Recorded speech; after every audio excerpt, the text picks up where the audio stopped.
Welcome back, everyone. Travis and Jason Kelce.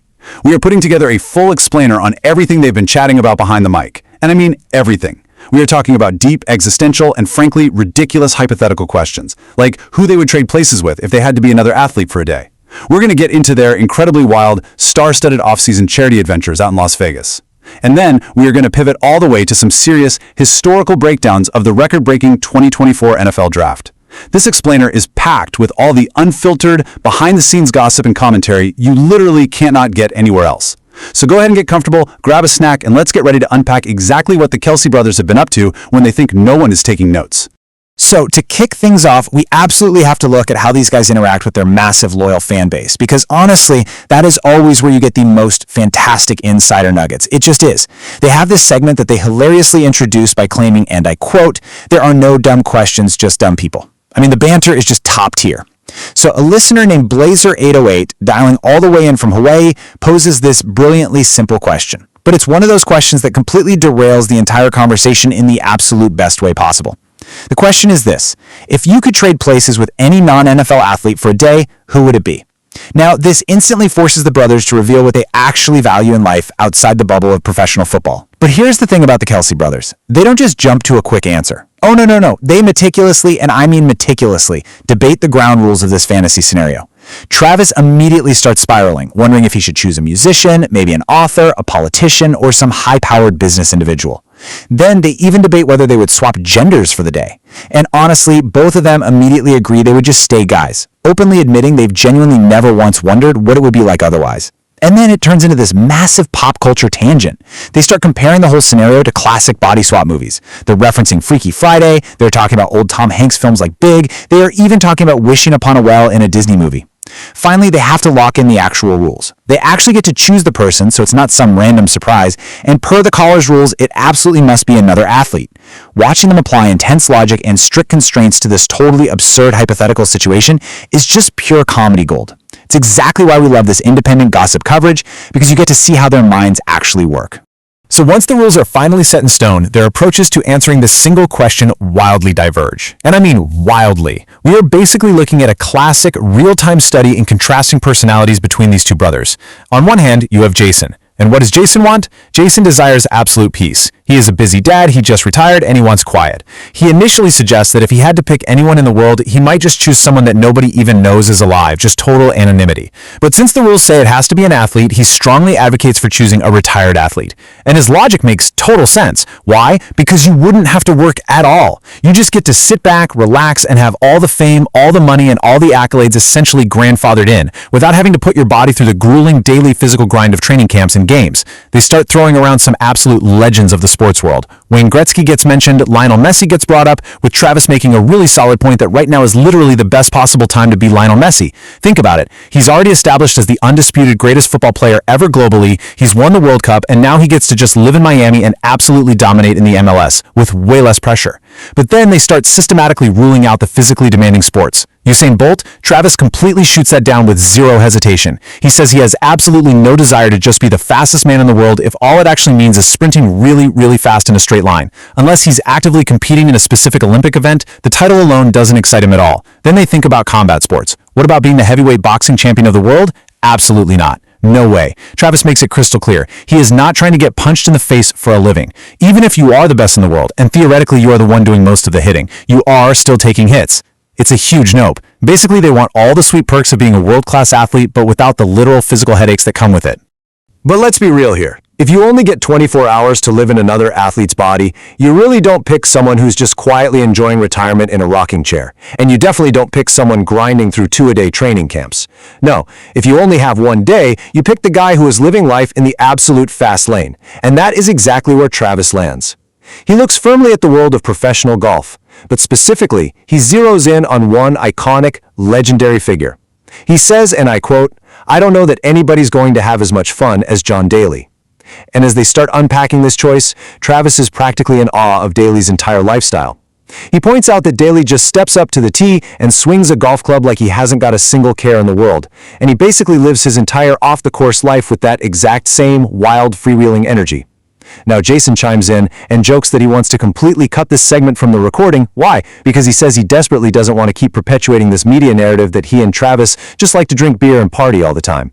But even Jason, with all his reluctance, has to admit that if the ultimate goal of this magic spell is to experience a wildly fun 24 hours in a totally different body, you simply cannot beat John Daly. They end up sending a massive, hilarious shout-out to Johnny D, confirming that there are a whole lot of firsts they would get to experience if they could embody that man for just a single day. It's such a hilarious, candid peek into what these highly disciplined professional athletes consider to be the ultimate peak of sports leisure and freedom. Section 1, Vegas trophies and tailored shirts, off-season charity golf, and indoor football. Okay, so we are going to transition our narrative away from all these hypothetical scenarios and step right into their real-world off-season adventures. And where else would we start but the absolute entertainment capital of the world?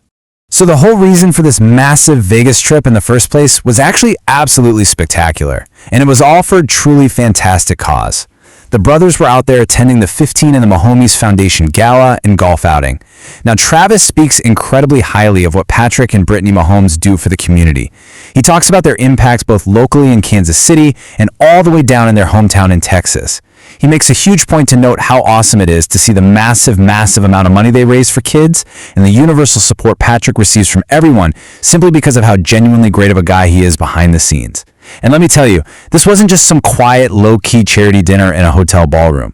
The guest list for this thing was an absolute who's who of cultural heavyweights. It was a massive crossover event. You've got NFL giants roaming around like Andrew Whitworth, Joe Hayden, and Micah Parsons mixing it up with everyone. Then you've got A-list comedic actors and massive sports fans like Rob Riggle and Eric Stonestreet just having an absolute blast. And then there's the legendary J.J. Watt. Travis actually mentions running into JJ at the event, going up, shaking his hand, and instantly starting some cross-sports banter. Travis told JJ, "We got to get on the ice. We got to get the boys on the ice, man." He is literally out there pitching a hockey face-off. He wants the Kelce brothers teaming up against the Watt brothers to hit the puck around. Like, can you even imagine that? It's exactly this kind of behind-the-scenes networking and friendly competitive trash talk that makes tracking these off-season charity events so incredibly fascinating for us gossip and sports news junkies. Now, the golf outing itself was, of course, full of classic Kelce antics. Travis openly admits that his golf game fluctuates wildly from year to year. He says last year he was playing at about a 10 to 12 handicap, and this year he claims he's actually improved and is hovering around an 8. But he immediately laments that every single time he thinks he finally has this impossibly frustrating game figured out, he goes back to the course the next day and looks absolutely terrible again. We have all been there, right? But honestly, the real story from the golf course isn't about the swings. It is all about the hardware. Travis's team actually won some trophies out there on the links, and in true predictable Kelce fashion, they celebrated this victory by pouring drinks into the trophies and chugging directly out of them. But here's the exclusive insider gossip that makes this so funny. Travis didn't just chug from his team's first place trophy. Oh no, he reveals he had actually already chugged out of the second place trophy and the third place trophy with those teams right before drinking with his own team. So he goes into vivid detail describing the absolute visceral, painful regret of trying to chug a massive beverage on a completely full stomach. He talks about dealing with his massive, painful air pocket in his chest because he was filled to the absolute brim with liquid. Just imagine the physical discomfort. But you know, they survived the golf course, and the night eventually transitioned indoors to the highly formal gala. And that is exactly where a football was brought out, which led to a hilarious and honestly highly questionable debate about men's formal wear. Okay, so throwing a football indoors is apparently a massive violation of what they call the Ed Kelce rule. This is a super strict rule laid down by their father Ed way back when they were rambunctious kids, basically saying absolutely no throwing things inside the house. But obviously that childhood rule didn't stop Patrick Mahomes from grabbing a football and launching an absolute high-heat pass right across the room to Travis inside this crowded formal venue. And thankfully, Travis managed a spectacular one-handed snag, which, let's be honest, was incredibly fortunate, because if he had missed that catch, that fastball might have totally taken out a nice old lady sitting in the crowd. He easily could have caused a disaster.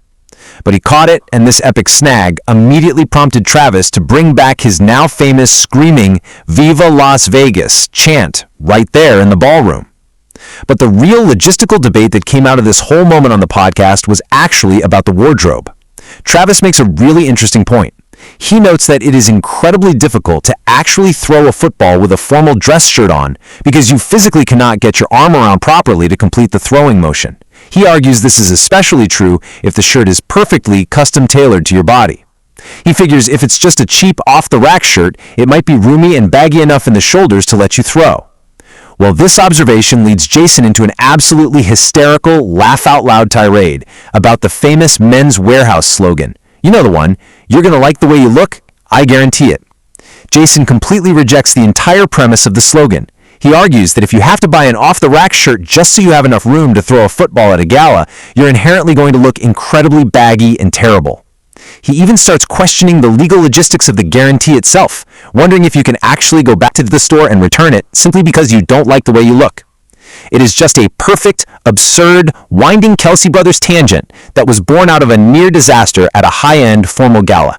Section 2. A historic NFL draft. Breaking attendance records and drafting franchise quarterbacks. So we are going to pivot the energy here. We're leaving the lighthearted Vegas charity circuit behind, and the brothers shift gears to genuinely geek out over the serious business, the history, and the future of the league with the 2024 NFL Draft in Detroit. 700,000. I want you to really think about that number for a second.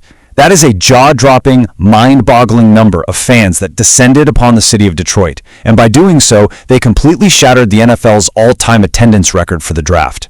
It wasn't just a crowd, it was an absolute invasion of football fans. When they are breaking this huge news down, the brothers' reactions are just priceless. Jason, in his typical incredibly blunt blue-collar humor, jokingly yells at the entire city of Detroit to, and I quote, "Get a job." It's so funny. He hilariously questions how in the world all these hundreds of thousands of people found the free time to just spend an entire weekend standing around at a football draft. He even quips that this massive, citywide distraction is exactly why the American auto industry is losing the auto wars to Toyota. He's joking that all the Detroit auto workers are just out partying in the streets at the draft instead of being on the assembly line building cars. But all the jokes aside, Travis was in genuine awe of the spectacle. He watched it on TV and was completely blown away by the massive, endless sea of humanity that showed up. He praised the city of Detroit for doing it absolutely right. He specifically highlighted the incredible opening ceremonies they put on, which featured actual hometown royalty. They had Barry Sanders, Calvin Johnson, Jared Goff, and of course Eminem all out there hyping up the crowd. Both brothers totally agree that the draft has become one of the absolute coolest things the NFL puts on every single year, and they admitted that Detroit just set a brand new, almost impossible standard for any city trying to host it next. But before we get into breaking down the actual picks in the football analysis, it is just so hilarious to contrast how these two NFL superstars actually consume the draft broadcast at home. Because you might think they are locked in a dark film room with notepads breaking down college tape like scouts, but the reality is so much more human and relatable. Travis admits he watched the first round intently. He was focused on the premium talent, watching the big names come off the board. But that was pretty much it for him. He confesses he simply cannot just sit there on his couch and watch an entire 3-day weekend of endless draft coverage. It's just too much television for him. Now, Jason's setup, on the other hand, is the absolute ultimate portrait of a busy dad trying his hardest to keep up with his industry while managing a household. He was doing a totally chaotic dual-screen setup. He had the draft playing in the background on one screen, but he was constantly going in and out of watching episodes of the children's cartoon Bluey with his young kids on another. So he would watch a little TV, see a pick, jump onto his phone and scroll social media to see all the instant reactions, and then bounce right back to the broadcast, all while Bluey is playing in the background. It's just a hilarious stark contrast. Travis's intense, focused, but brief professional viewing versus Jason's completely distracted, chaotic, multitasking family setup that I'm sure so many parents out there can relate to. But, regardless of how they were watching or what cartoon was playing in the background, both brothers were absolutely captivated by the broadcast talent the network put together this year. The NFL brought out the absolute heavy artillery for the draft desk this time around. They placed two of the greatest defensive minds in the entire history of the sport right there on camera. Legendary Alabama head coach Nick Saban and the iconic multi-Super Bowl winning Patriots head coach Bill Belichick. And the brothers' reaction to seeing these two titans of the game sitting up there on TV is just pure, unadulterated respect. Travis describes it as a genuinely surreal experience seeing those guys up there analyzing picks, calling it a pretty special broadcast moment for the sport. Jason zeroes in on the sheer gravitas that they bring to the table. He notes that whenever the old ball coach, referring to these legendary figures, joins the panel, it immediately provides this aura of instant, undeniable credibility to everything being said. Jason says it feels like the most intelligent, interesting human being in the world is sitting up there about to speak some incredible, deep football knowledge. And coming from a player's perspective, Jason says having guys like that on the screen makes him completely 100% engaged in the broadcast. The sheer respect the Kelce brothers have for these two legends is so palpable when you listen to them. They are just thrilled that these coaching icons are now out there providing their unfiltered thoughts and secrets to fans and current players alike. And let me tell you, those legendary coaches had plenty of wild stuff to talk about, because this specific draft made absolute history right out of the gate on night one. The undisputed story of the first round was the quarterbacks. 6 of them were selected in just the first 12 picks. 6! As the brothers immediately note, seeing that kind of run on a single position tells you absolutely everything you need to know about where the sport of football is today. Travis sums it up perfectly, saying, "That's an offensive league now, boys." The sheer desperation for franchises to find that one superstar quarterback has literally never been higher, and front offices are clearly willing to risk all of their top-tier draft capital to secure the most important position in all of sports. But what makes this specific run on quarterbacks so deeply fascinating is looking back at the historical precedent. 6 quarterbacks going this early in the draft hasn't happened in over 4 decades. The last and the only other time we ever saw this kind of frantic quarterback frenzy at the very top of the board was all the way back in the legendary draft class of 1983. Drawing this direct historical connection is absolutely crucial for understanding the immense, crushing pressure and the sky-high expectations that are now placed on this 2024 class. They are no longer just rookies. They are instantly being measured against one of the most famous, successful draft years in the entire history of professional football. Now, to truly appreciate the massive weight of that comparison, you have to look back at the absolute murderous row of football royalty that came out of that 1983 class. It is insane. You have John Elway, Jim Kelly, and Dan Marino. As Jason accurately points out, those 3 undeniably panned out. They didn't just become starters, they became undisputed legends of the game, first ballot Hall of Famers, and lifelong icons of their respective franchises. But then you have the other 3 quarterbacks from that top group, Todd Blackledge, Tony Eason, and Ken O'Brien. And this leads to a super funny moment. Jason asks Travis if Tony Eason had a decent career, and Travis has to admit that while the name kind of vaguely rings a bell, he was born in 1989, so he really wouldn't know firsthand what Eason did on the field. It's a great reminder of the generational gap. But just for the record, to give the guy some credit, Eason did play for 7 years and actually started in a Super Bowl, while O'Brien was a very solid 2-time Pro Bowler. But the main point they are driving home remains. That 1983 class completely shifted the entire landscape of the NFL for an entire generation. Hitting on 3 Hall of Famers out of 6 top picks is an absolutely insane hit rate for any front office. By reciting these specific, legendary names, the brothers highlight just how incredibly rare, risky, and potentially impactful a quarterback run like the one we just saw in 2024 can truly be for the future of the league. So look, we've dissected all the independent gossip, we've laughed about the crazy Vegas charity antics, the tailored shirts, the golf trophies, and we've marveled at the historic, record-breaking draft attendance in Detroit. But the lingering football narrative, the big question that the Kelce brothers leave us with, is this. With the league currently more tailored toward high-flying, pass-heavy offenses than ever before in its history, will the draft class of 2024 actually outshine the undisputed legends of 1983? Think about it. The rules today meticulously protect quarterbacks. The rules favor the passing game in ways that guys like Dan Marino and John Elway could literally only dream of back in the 80s. These 6 new rookie quarterbacks are stepping into a league that is absolutely primed and engineered for them to succeed, and they are backed by massive, passionate fan bases, just like the 700,000 fans who packed the streets of Detroit. So the ultimate question is, will we be sitting here talking about this 2024 class 40 years from now with that exact same reverence? Honestly, only time will tell. Thank you so much for joining me today for this explainer. I love bringing you these deep dives. Stay focused, stay curious, and keep analyzing the game behind the game. I will see you guys next time.